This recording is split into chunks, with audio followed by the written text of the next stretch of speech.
in, Braden. That was a wonderful performance making your film. If you have a minute, I want to ask you a few questions about how your production skills developed throughout this project.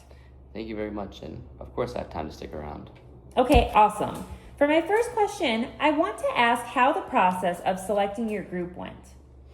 Before I answer anything, I want to give all my glory to mise en scène. Without it, I wouldn't be here today. For selecting my group, it was not an easy decision. There are many factors that went into picking who I wanted to work with.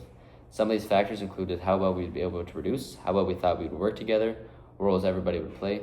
Just lots of thought that went into my group because at the end of the day, we had to take care of business. Overall, I chose to work with my close friend group in the class who happened to have similar interest in what kind of film to make.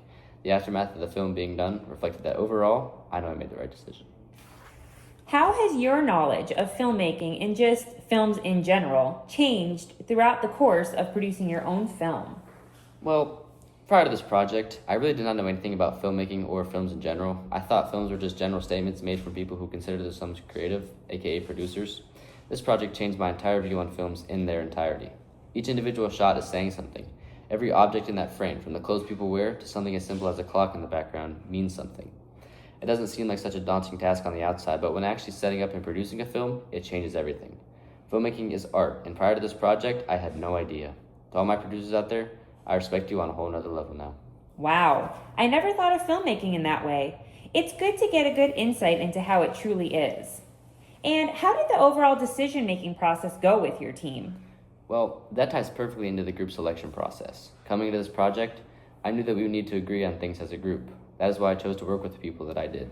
There were some things that required immediate agreement in our group, one of which being genre and conventions in our film. This includes things like how we'd want to appeal to the audience of the film, what would be said, what elements would be in the background, those kinds of things. We all had a general idea of what we wanted our film to be about, but the fine details that had to be worked out in our film needed to be collectively agreed upon. With all this decision-making, you had to have a plan to follow, right? Yeah, of course.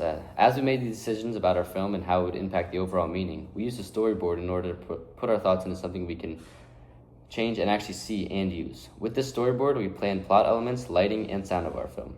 All of these things contribute to the overall mise en scène of the film, which is anything and everything that appears before a camera in our film. A storyboard was absolutely caked with items in the frame. Coming to this project, we thought our planning would just be what the characters say or do in the film. Once again, we were wrong. We had to plan every individual item that was presented in our film. With all this planning came disagreements, of course. Yes, we all may get along and have similar interests, but the idea of agreeing on every little thing in a group is just unrealistic. One of the biggest issues with filmmaking and planning was the sound. We shot our film on an iPhone, meaning we did not have any high-quality microphone isolating our voice. With this being said, we did not plan for the sound to be a huge issue on our storyboard. Boy, were we wrong again. After listening to the final result of the shots, we had to come up with a different plan just because of how trash it sounded. It got to the point where we actually just went home and filmed a different day. This is an example of a group decision that we made. For the rest of the decisions made, we did the majority rules method. We came to an agreement before starting this project to say that all of us would oblige to this rule.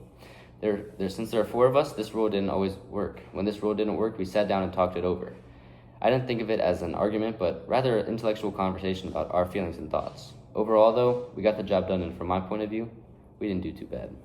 Okay, thank you so much, Braden. Now I would like to steer away from you and your group. How did you individually contribute to this project? All right. I guess I could start off with what I did other than act in such a wonderful film. I was the man behind all the edits in our film. I offered to do most of the editing for our film, but I didn't think I'd be doing as much as I did. I feel like for the filming and camera work process, I didn't do nearly as much as the off-screen work. If there was a shot my team needed me to hold to the camera for, I was happy to do it and did, but there was not a single time when the team didn't need me to edit. Now, I hadn't had much experience editing in the past prior to this project, but as I went on with the whole editing process for each individual scene, whether it was lighting, sound, or mise en scène, my skills grew exponentially. I learned that I can actually use my creativity in order to create a better product in a film just through editing. My editing was never perfect though, obviously. There were some moments where I was criticized by my teammates and where they did not like what I had done to the film at some points, and that's okay. Overall, my ability to receive criticism and be able to adapt to it was very good. I think if it was the opposite and I did not handle it well, this project would not have gone the way that it did. We probably would have had an incomplete, not so great film. All it takes is just some open-mindedness to get what you have to get done. Self-reflection truly is key to success, and you have proven this with your story about your film. Indeed. There's a quote I heard the other day from Hall and Simmerall which states, The more reflective you are, the more effective you are. This quote applies to everybody and in their daily life. I won't hold you much longer. I just have one more topic I want to ask about. There is a part in your film right at the beginning where you show your credits and your logos. How did these come into being? Yes, the credits and logos. Like I said earlier with this project, we got to display our creativity in every aspect of our film. Our creativity in order to keep these short and simple was not easy, but I think everyone in my group has a good head on their shoulders and a very creative mind.